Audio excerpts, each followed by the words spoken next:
And for a moment, just allow for yourself to feel that you are deeply loved by a presence that is never an absence.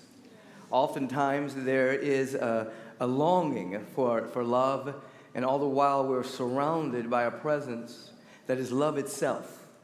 And we want to begin to allow ourselves to enter into that kind of field on a regular basis, so that that which is always giving of itself, the presence of God, the presence of love, can have an inlet and an outlet to express itself. So you're beginning in this moment, as you have meditated together, many of you have chanted together, you've heard the sacred ballad from Ed Munter. You're beginning to unconsciously put aside for a moment your particular issues and your particular ways that you might be fighting circumstances in your life, to begin to breathe into the awareness that there's a presence that is so immense that it is unquantifiable.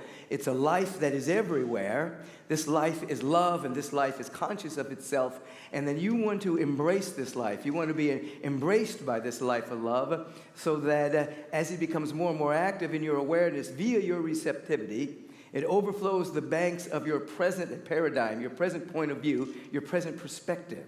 You want to let go and let love take over your life, so that the places within you that are parched, you feel are parched. The places within you that you feel are desert-like, that are dry, that you sometimes identify yourself with, you begin to notice that they are illusory. They're not real. They're based on misinterpreted experiences, perceptions that have not been healed. But in this moment, in this fellowship, you're coming into a state of love. As the theme of the evening would be love, devotion, and surrender, they're still relevant.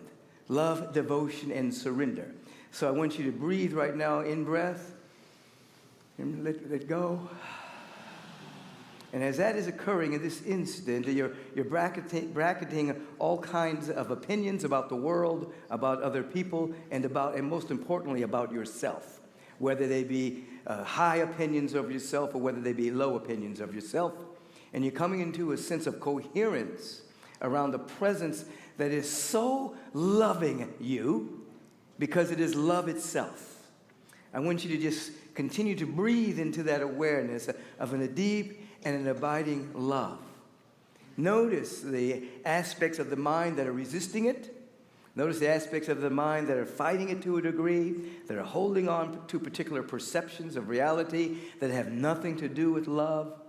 And just allow for a wave of that love to wash over those places that are fighting for existence. But your attention is more on the love of the presence of God, the presence of joy, the presence of peace. And then come into an awareness of devotion. Love, devotion, and surrender. Intention and dedication are the underpinnings of devotion. An intention to be awake, as Ed Munter was singing to us this evening, awakening again. There's an intention to wake up. An intention to wake up to the supernal, heavenly, divine presence that is our very life and being. There's an intention. Without intention, we are rudderless. And so, as you've heard me say from time to time, masses of people are suffering from an intention deficit disorder. They have no intention whatsoever other than to navigate through circumstances, to come on top in circumstances, and to make it in the world, whatever that particular thing means from time to time. But your intention to wake up to your intrinsic nature, your intention to have a whole soul connection with this presence is not religious, it's real. It's not religious, it's waking up to reality.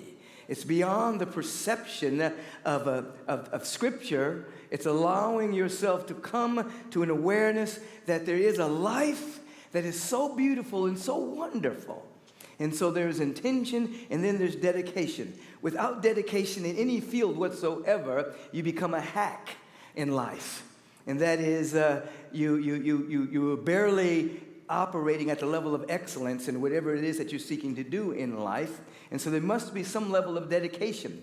Now, to wake up to your intrinsic nature, there must be the dedication, because the undertow of the collective belief of humanity that you see spewed onto the screen of the media and the television and hearing through the radio has an orbit and a gravity all of its own, sucking you into an awareness of not enoughness, sucking you into an awareness of scarcity and lack and limitation, fear and doubt and worry, which seems so normal that individuals immediately go to some kind of surcease of that through opioids and through some kind of external something that's going to help abate that sense of existential dread, the fear of annihilation, the existential dread, the fear of fear itself, which is a fear phobia, the existential dread that leads itself to the normalizing feeling of lack and not enoughness that runs amok through the human condition. I'm not describing you in this room.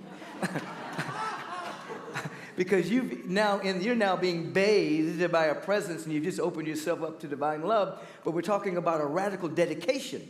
So that on a regular basis, every single day, yes, every single day, I know the ego in us is rising up with that and says every single day, oh man, what about once in a while? What about every now and then I stop and breathe, and every now and then I meditate? No, every single day you come to the well and you drink of the fresh water of the running stream of divine love and infinite peace, just as I'm assuming that every single day you're brushing your teeth. Every single day you're showering. Every single day you're putting some kind of nutrition in your body temple. And if you're very conscious, every single day you're doing something called the pet of your body. You're walking it, you're bathing it, you're feeding it, and you're talking nice to it. You're doing that every single day. So that in the same sense, it's a dedication, an every single day kind of dedication where you're coming to the well and you're feeling the love rush over you and the sense of abundance and the sense of peace and the sense of wellness and the sense of well-being, so that you're allowing the great pull of the presence to carry you beyond the paradigm of the world, which is separation from life itself. You're becoming the pulling into an upswell of dignity and elegance and royalty that's intrinsic to your dynamic being. We're talking dedication. You have come to Agape to be encouraged to be dedicated to practice. That's why you come. You come to be encouraged to be dedicated to a level of practice so that you get a taste.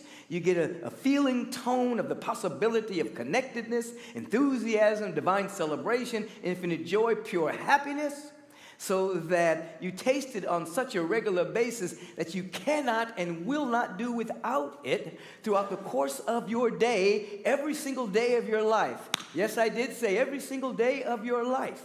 And so, as I indicated a little bit on Sunday, you begin by giving yourself a little bit of permission to enjoy or to be joyful most of the time, to be happy most of the time, to be at peace most of the time, and to be absolutely aware of the presence of God most of the time. And the only reason I'm saying most of the time is because I don't want your ego to rebel if I say all the time and say, oh no, he smoked something now.